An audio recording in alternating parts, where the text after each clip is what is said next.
38 minutes past the hour. We thank you for staying with the Daily Report. Time now for the conversation on power and politics. Tonight we speak to Arnold Maliba. He is the head of policy and public affairs in the UDA party, United Democratic Alliance. Thank you so much for joining us, Arnold.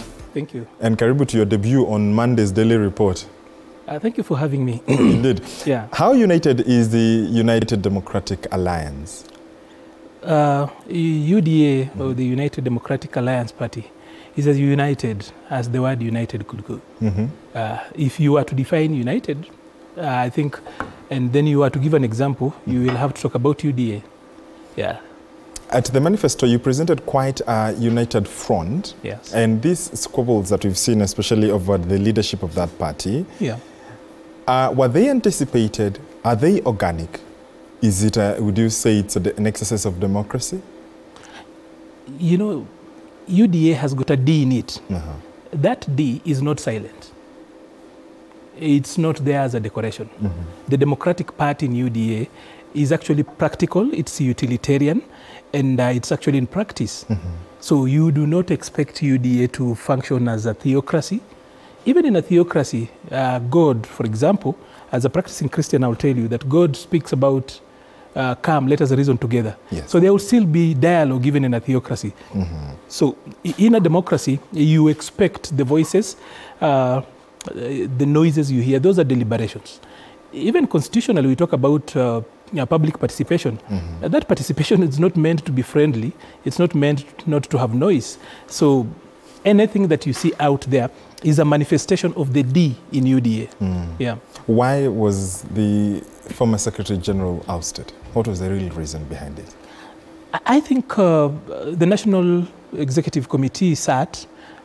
They give reasons as to why they thought that decision was important at that particular point. The former SG, of course, has his contentions. He's gone before the Internal Disputes Resolutions Committee, the IDRC, UDA's IDRC. I think he will be heard on that particular end, and whatever issues he has will actually be addressed on that end. Like I told you, in UDA, D is not silent. D is not silent. Yes. In terms of this coalition, this party that is of course the ruling party, along with it is the modern day unity with other parties, yes, as has been argued, yes, and it's now broad-based. Yes. When you look at the thought process of this, there is the actuality and then there is the spirit behind it. Yes. Whereas you've seen that the ODM party has come out to say that it's not working with government.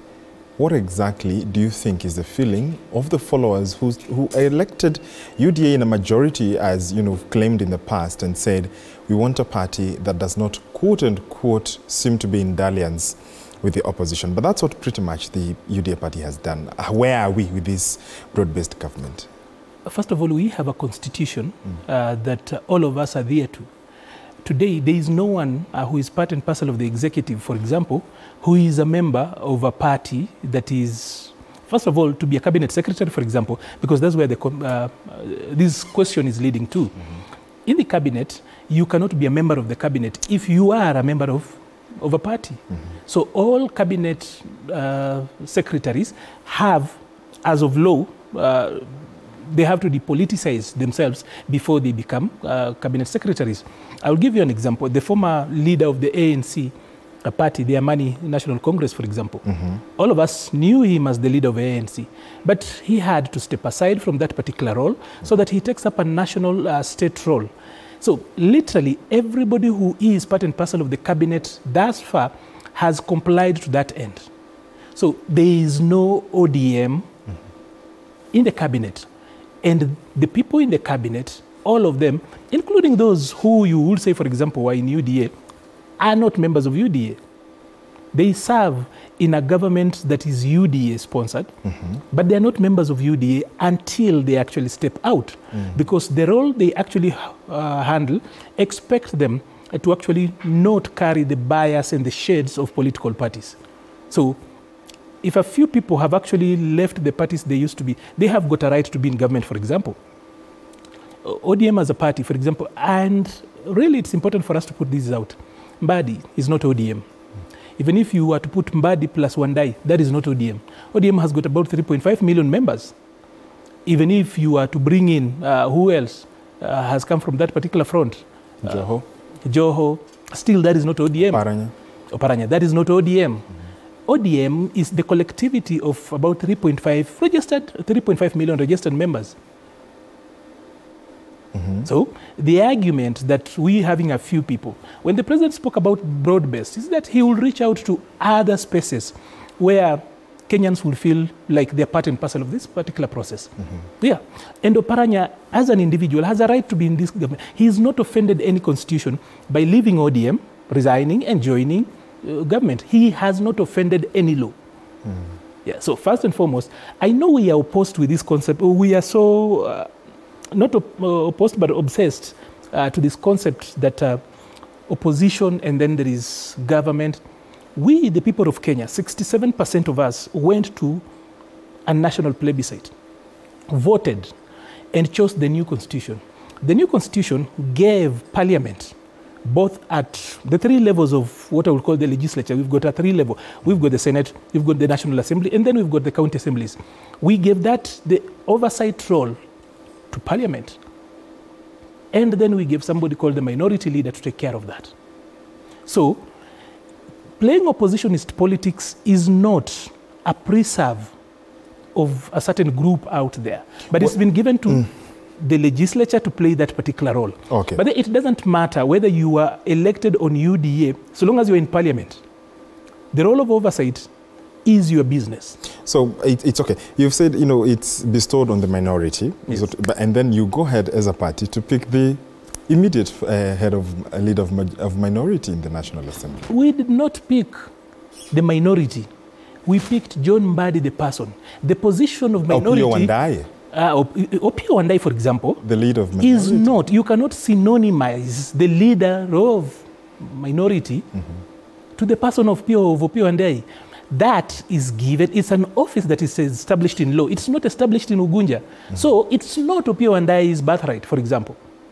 So even if Opiyo Wandayi had not joined government, for example, and anything happened to him, even if he was still in ODM and ODM thought otherwise, they would still have, or Azimio would have actually have removed him. So Opiyo Wandayi is not the same as the leader of minority. The leader of minority in the National Assembly is a position created by the Constitution of Kenya. So people have argued, Kenyans have argued, this is a discussion that as UD you're having, but in terms of actuality, if you look at it, Arnold, honestly, so how is the former leader of minority supposed to then defend and speak for the government in the docket that he's now been appointed to? Who appointed or what framework made Opiyo Wandayi the leader of minority? The Constitution, right? Yes. It is a constitutional office, right?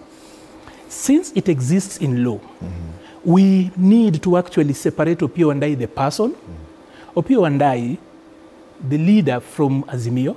And by the way, Azimio could pick anyone, including from Wiper, for example, and put in that particular office. Opiyo Wandayi is not the leader of minority. Those are two different personalities. He was an occupant of a constitutional office and not one and the same. The people of Ugunja did not elect the leader of minority. They elected their member of parliament. Then Azimio thought of it that he would actually make sense to that. So Opiyo Wandayi, the person, does he have a right to actually change his mind politically? Yes, he does. Is he allowed, according to law, to actually contribute to the development of the country? Is he allowed to participate in the management of public affairs, however way he actually chooses? Yes, he does. No offending the Constitution. We actually, I really don't think, Maringa, if this is a hill we've chosen to die on, do we really want to die on this hill? Because constitutionally, there has not been an offense to that. Of course, there is what you people call the spirit. Yes. But you know this spirit, who has got the spiritometer? That somehow, if Opiyo Wandayi leaves ODM, then that is ODM. The people that put you in power have the spiritometer. ODM has actually spoken, right? They've spoken about their position. Now, I would just like to ask you, why are we forcing, you know, ODM has actually come out. This is the horse itself, right? So we are hearing from the horse mouth. But we are still doubting that that is not the horse speaking. So exactly where do remember, you this is a population. These are people who have, also discovered and recently got hold of Article 1, and they are exercising their sovereign power. They've always had it. Yes. No, but vehemently and loudly so. In the recent months. You know, our politics is very noisy. What we saw out here was a people exercising their rights as they've always done. There was, of course, an injection of new blood to it, but literally our politics has been noisy. It's not been smooth sailing. Anyone standing outside our house as a country would actually think that the house is burning, but that is how we do our politics. So I still do not think that the people who were in the streets, for example, will really have a big problem with Opio and I or Mbadi being on this other side. All they were asking for is action. And that is what we're trying to put up, a team that can actually deliver that. If you realize a lot of those young people who went out there, they really are not asking for much. They're simply asking for accountability. They are asking for output. So that hatutaki story, tunataka matendo. Do you think then that as a party, as your party leader, the president, went ahead to fulfill that, owing to the fact that what we've seen the conversations of these young people, you've had the opportunity to interact with them, do you think that he fulfilled, he checked those boxes? Today, for example, we were hosting Gen Zs in the office. We had the leadership of university students who paid as a courtesy call at the office. We had a very long discussion with them. We listened to them. But be that as it may, I do not think that the people who went to the street specifically to dictate to the leadership of the country to do as they wish. Because first of all, you must also appreciate that the leadership we have has got agency to make decisions that are right, both for themselves and for the country.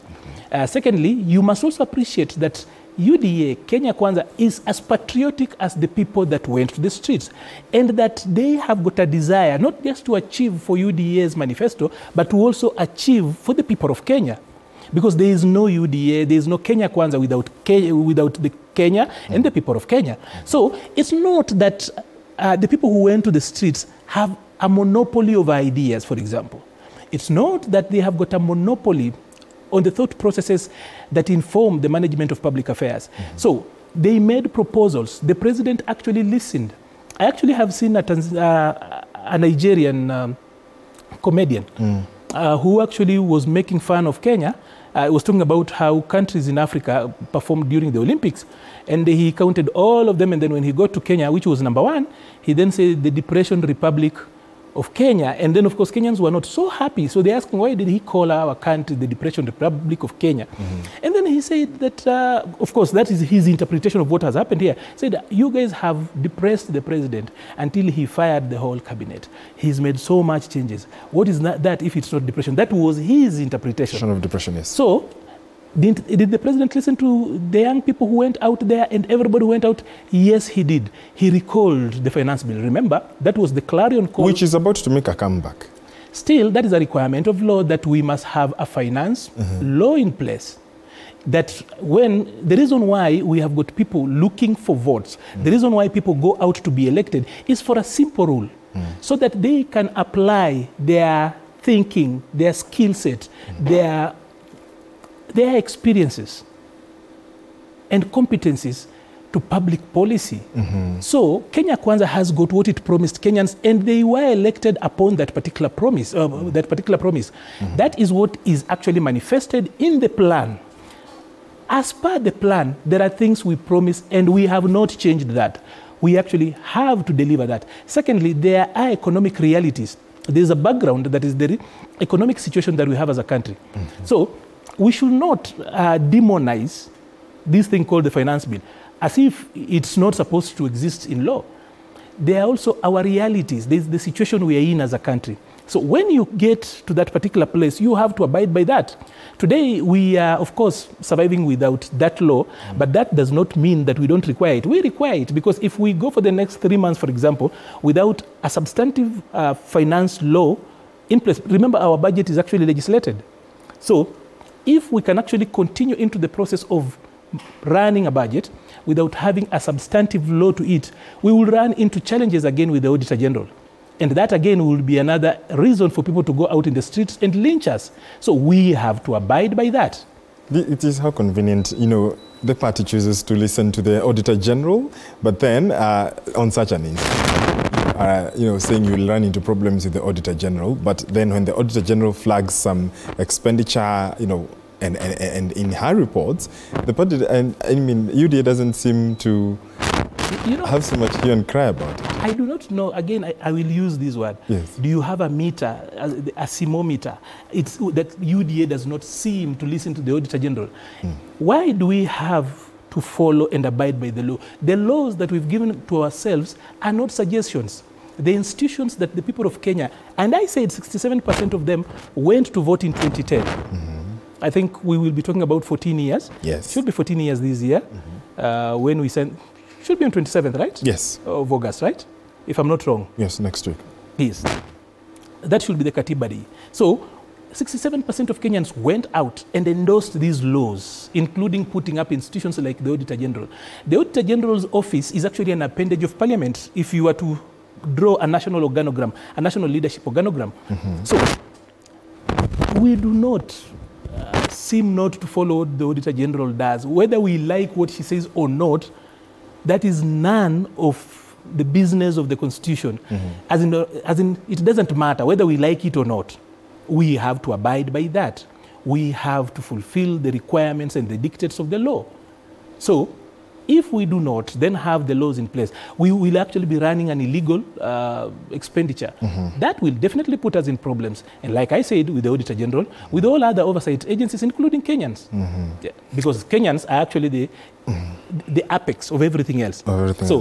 We will have to abide by that. How do we raise resources?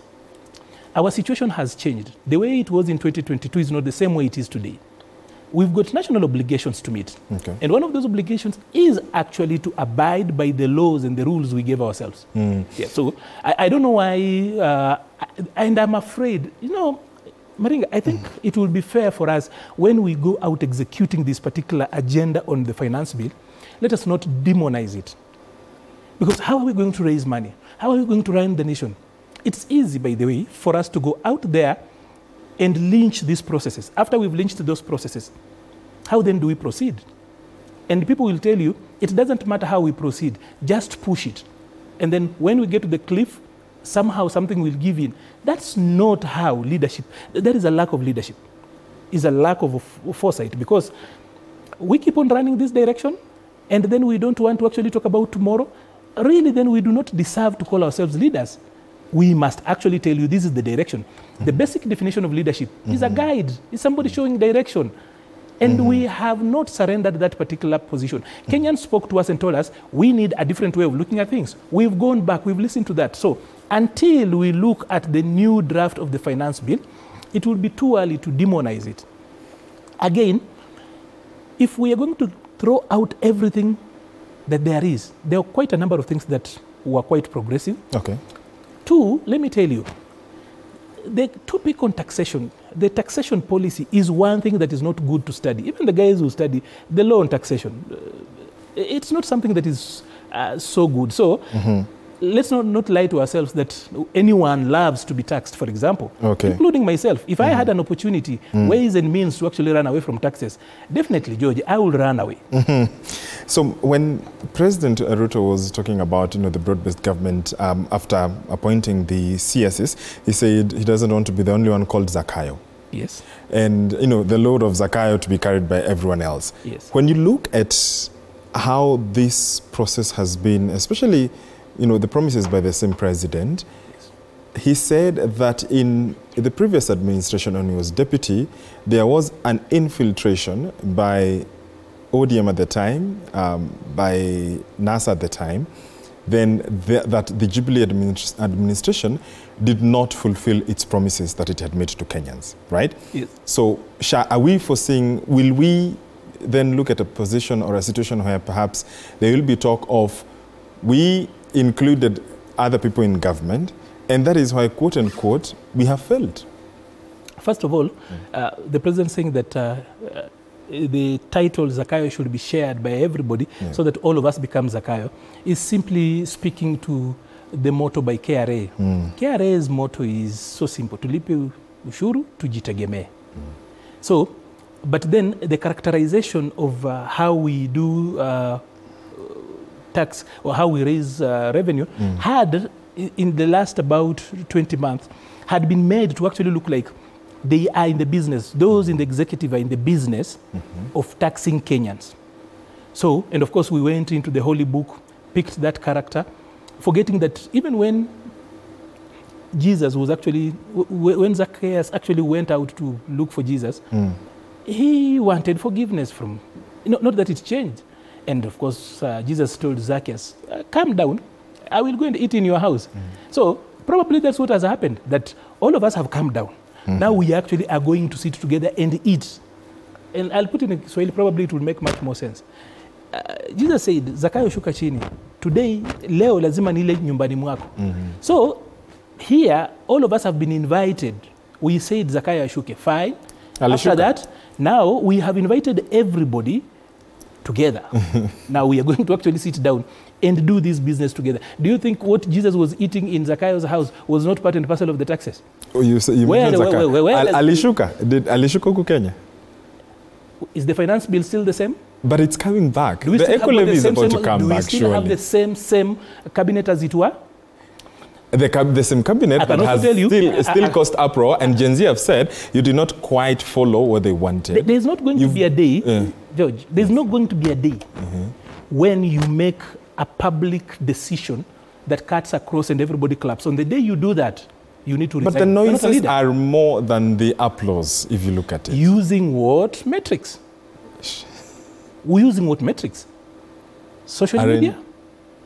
Have you seen the memoranda that was perhaps submitted during the vetting? How many are they?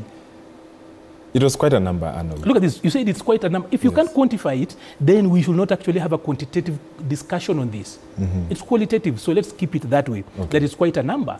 But there's also quite a number of people who did not have a problem with the cabinet as it were. There was quite a number of people. Like, for example, we are a nation of about 55 million people, right? Generally, if you were to quantify the number of guys that went to the streets, probably we had about 100,000 people at different times showing up in different places.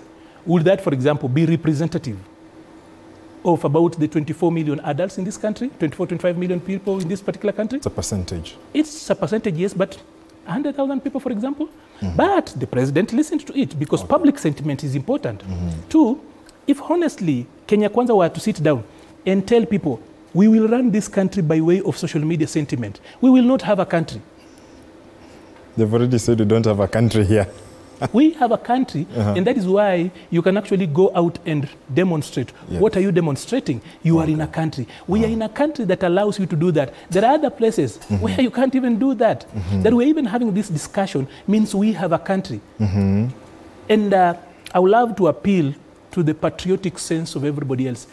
Please, you are allowed to have a problem with the administration of the day and the leadership of the day, but do not desecrate the holy ground that is the country that we have. Don't desecrate on Kenya. If you have a problem with UDA and Kenya Kwanza, please do, by all means, you are allowed. But there is that holy ground that we all stand on. And I'll use these words that are a little bit qualitative. It's a holy ground that we stand on. And this is Kenya. Say anything you want about the leadership we have. Say anything about UDA. But a lot of times, let us not pull down our country. Our country. Yes. Indeed. Let's take a commercial break right here on the Daily Report. We'll be back with Arnold Maliba. I can see your questions. Edwin, you've sent in your questions, as well as Julius. Emmanuel will be fronting them to Arnold, as well as on our SMS line 22047. Our WhatsApp number is already on the screen. You can go ahead and send in your questions as well. We'll also be forwarding those questions and also having a deeper conversation on the way forward. Do stay with us.